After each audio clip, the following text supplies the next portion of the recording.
Notimundo Estelar. Información inmediata. Expertos advierten que los apagones tendrán un impacto negativo en la economía nacional y que ya ha sido afectada por múltiples factores a lo largo de este 2024. Esta es la entrevista de Fausto Yepes. Hoy con...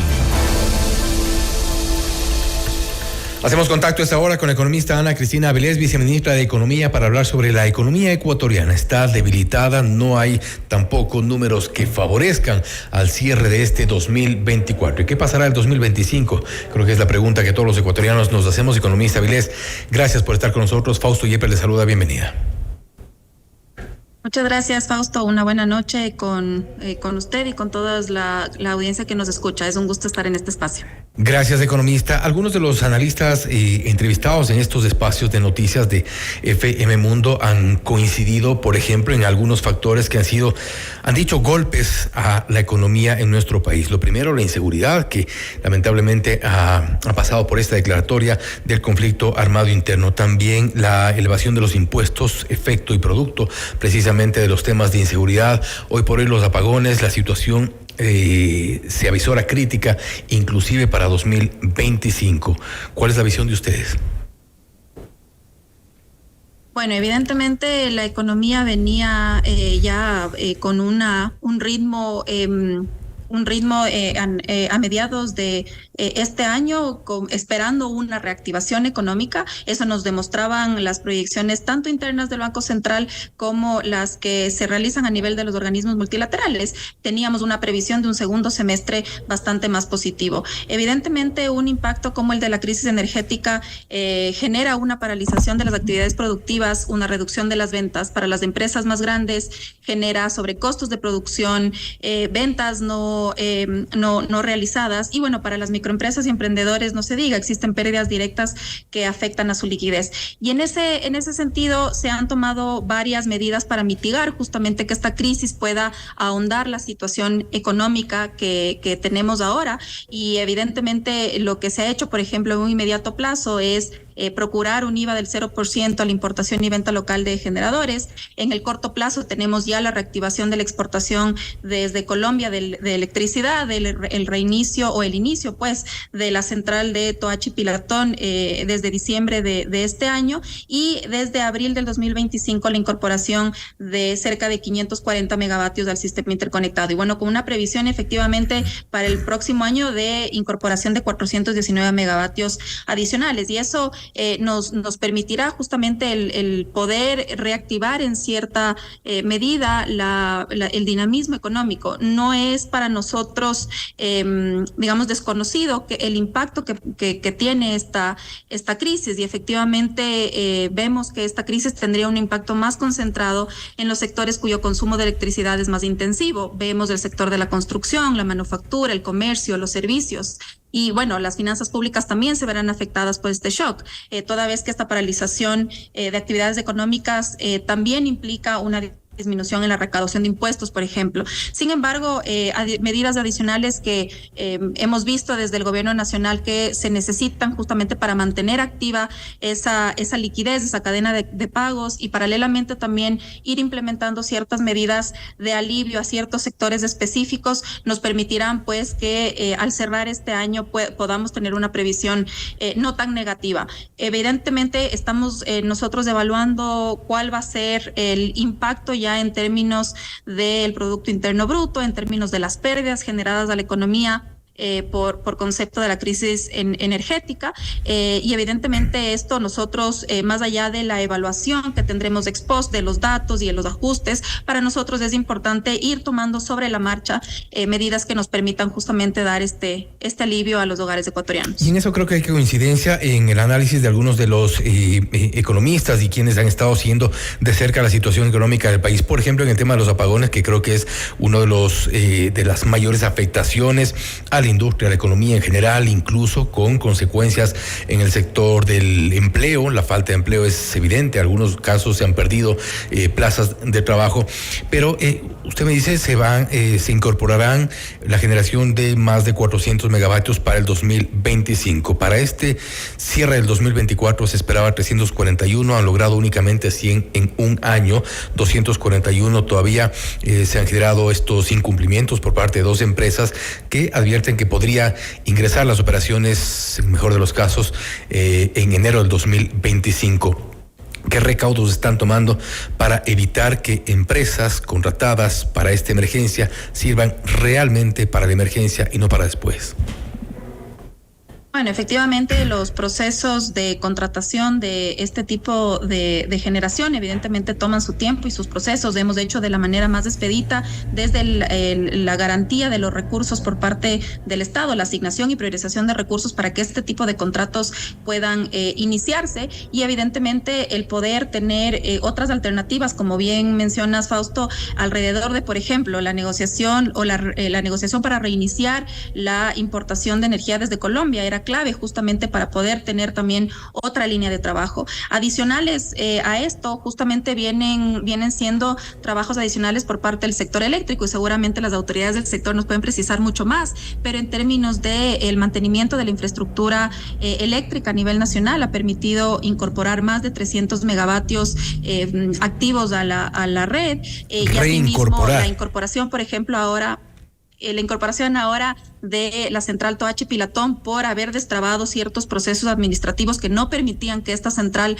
pueda empezar con la producción energética. También evidentemente nos dan una previsión de que para el 2025 empezaremos un año con oferta energética, asegurada al menos en estos montos que comento.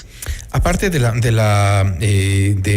haber retomado la importación de energía desde Colombia, esta energía que se espera se incorpore en 2025, no obstante de ello, el déficit que inicialmente al inicio de esta crisis estaba sobre los 1.080 megavatios, hoy supera los 1.500 y la situación lamentablemente hidrológica, la situación climática no mejora.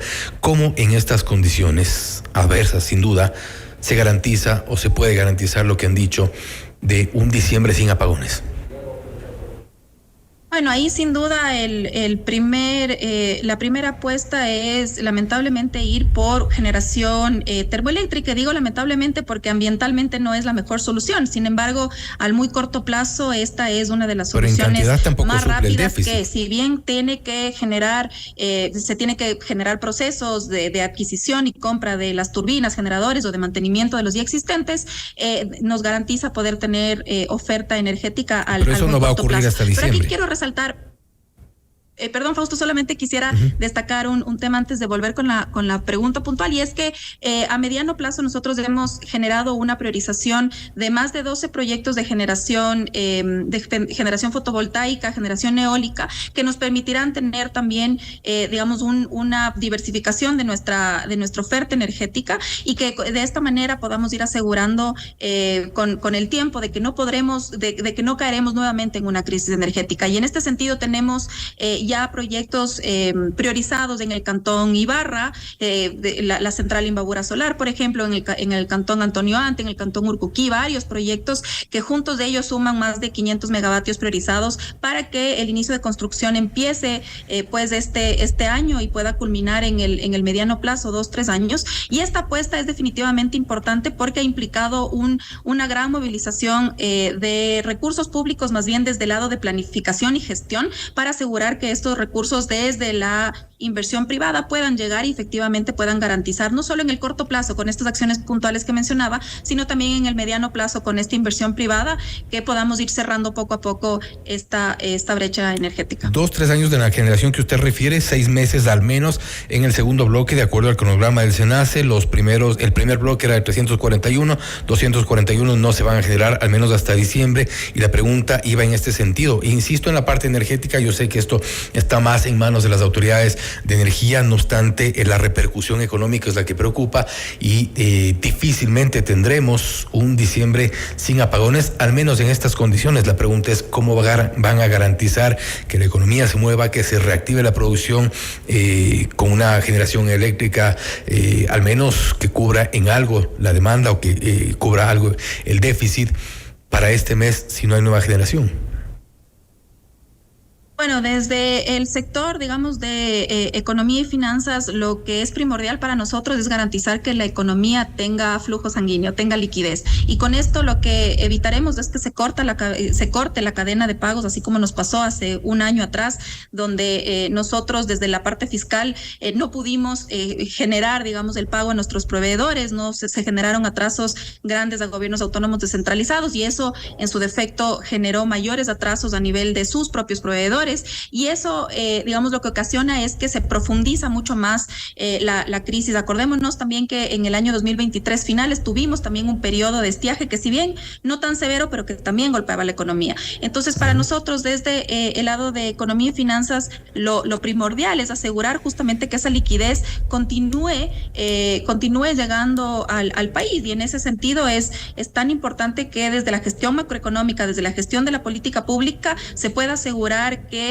podamos continuar con la comunidad financiera internacional respaldando no solamente el plan económico y las medidas económicas que hemos venido tomando, sino que también desde los distintos sectores podamos ir abonando a tener, si bien conscientes de la situación económica actual de las familias, por ejemplo, procurando una ley de alivio financiero y fortalecimiento económico a las generaciones del Ecuador, como está ahora discutiéndose en Asamblea, u otros espacios de alivio que se han activado asimismo vía decreto ejecutivo o vía decisiones de distintos ministerios.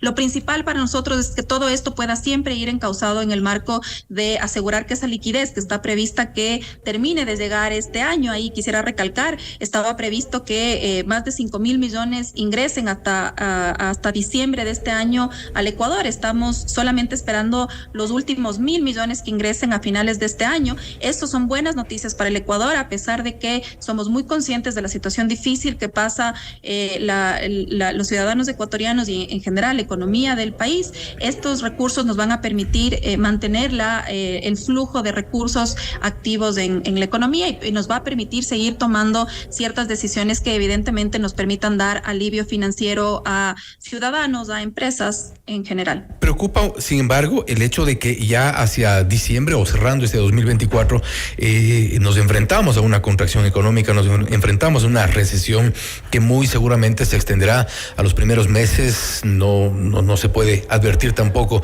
cuántos meses del 2025, y esto refiriéndome concretamente a la economía local, es decir, al movimiento económico que requieren las industrias, las empresas, las familias ecuatorianas, que es algo que precisamente no se está garantizando en este momento.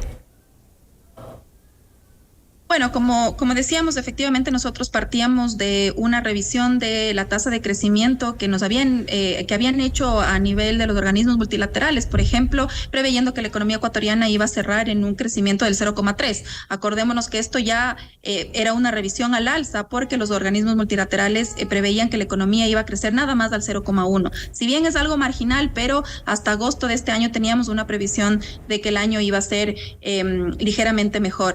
Desde el Banco Central del Ecuador, con el Ministerio de Economía y Finanzas del Frente Económico, estamos revisando justamente las cifras que nos permitan determinar cuál va a ser el impacto en términos del PIB de esta crisis energética. Sin embargo, como yo mencionaba, lo más importante, más allá del dato y la cifra específica que lo tendremos seguramente en poco, lo más importante es asegurarnos que las medidas sean tomadas de manera oportuna para evitar lo que tú comentas, Fausto, de caer en un periodo recesivo. Acordémonos que quizás entendiendo el impacto que una crisis energética genera, no es solamente por el lado de la oferta, es también por el lado de la demanda, es decir, por el lado de los hogares que de manera cauta restringen su consumo, pero además de eso también buscando prever un ahorro para épocas quizás más complejas. ¿No estamos ya en un periodo recesivo?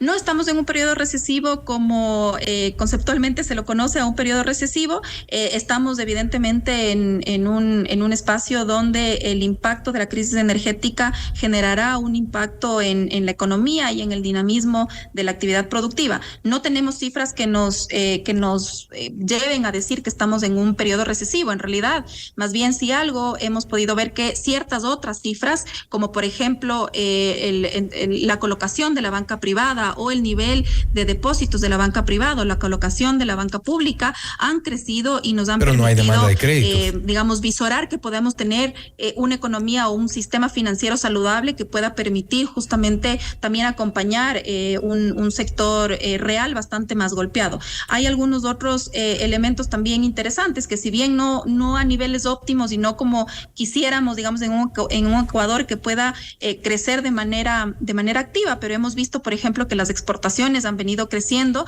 sustancialmente, sí, evidentemente matizada por ciertos incrementos en los precios de los productos y commodities más importantes de exportación del Ecuador. Sin embargo, eso sí nos garantiza el ingreso de liquidez a la economía, que para una economía dolarizada como la nuestra es muy importante. Entonces sí tenemos ciertos otros elementos que nos han permitido tener algo más de aire y evidentemente vemos y nos agarramos de eso para justamente ir tomando las medidas necesarias para evitar un escenario recesivo. No obstante, este incremento de los depósitos en la banca, si bien podría ser un síntoma interesante de liquidez y de buena salud de la banca, hay quienes han cuestionado el hecho de que ese dinero se quede en la banca porque la gente, las empresas no se arriesga ni a solicitar crédito ni a invertir, que es lo que se requiere, que ese dinero se mueva, que ese dinero circule, que ese dinero esté en la economía local, en la economía de las familias, en los comercios, en los negocios, y eso no está ocurriendo, está en la banca nada más. Así es, tenemos mucho trabajo por hacer también para brindar el ecosistema y el contexto adecuado para que ese apetito de crédito, esa demanda de crédito se reactive. Y finalmente tenemos una muy buena noticia, que es justamente que los depósitos están creciendo de una manera importante. Entre octubre del 2023 y octubre del 2024, los depósitos crecieron por sobre el 14%. Eso definitivamente es importante. Ahora, de todas formas, nos queda una tarea por buscar dar certidumbre a la ciudadanía, al sector productivo, para que esos depósitos se puedan trasladar a actividad económica, a dinamismo económico. Y evidentemente ahí hay varios factores que también el Estado tiene que trabajar para mejorar, como es el criterio de seguridad. Evidentemente las empresas también golpea la crisis de seguridad y se está haciendo muchísimas acciones por esa vía también para asegurar que justamente esta otra crisis pueda ser mitigada y nosotros, digamos, desde el ámbito de finanzas públicas, asegurar que la base sobre los pilares sobre los que se asienta un sistema financiero, un sector productivo, puedan ser no solamente sólidos sobre una base de sostenibilidad fiscal, sino que también puedan dar seguridad y previsibilidad jurídica en las decisiones. Y con esto cierro, Ana Cristina, ¿están conscientes de que este diciembre va a ser especialmente difícil para los ecuatorianos? Estamos conscientes, por supuesto, nosotros empatizamos mucho con la situación que, ojo, para nosotros también somos ciudadanos, nos ha golpeado y vemos que es evidentemente una preocupación para nosotros, y es por eso que desde el momento uno hemos venido tomando varias medidas de alivio financiero para las familias ecuatorianas, como por ejemplo la decisión del presidente Noboa de dar este subsidio de los 180 kilovatio hora a las planillas eléctricas por 4 meses, o la condonación de las deudas por las juntas de agua, el refinanciamiento de deudas de pequeños empresarios, el financiamiento para generadores, las condonaciones de deudas de Banco Nacional de Fomento y Banecuador. Es decir, de manera muy oportuna y activa se han promovido varias acciones que nos permitan justamente evitar que sea un diciembre mucho más difícil de lo que efectivamente sabemos que la crisis energética nos impone. Economista, nuevamente gracias por haber estado con nosotros. Creo que hay muchos desafíos por delante y preocupaciones sobre todo. Nuevamente gracias por haber estado con nosotros. Muchas gracias, Fausto. Gracias, Fausto. Una buena noche con todos. Gracias. Igualmente la economista Ana Cristina Avilés, viceministra de Economía, hablando sobre la situación económica de nuestro país. Se han presentado sin duda preocupaciones sobre la crisis energética, que el efecto, la consecuencia ha sido en la economía de las familias, de las industrias, del comercio en nuestro país, y sin duda esto generará un diciembre complicado. Esto es Notimundo Estelar, siempre bien informados. Usted está escuchando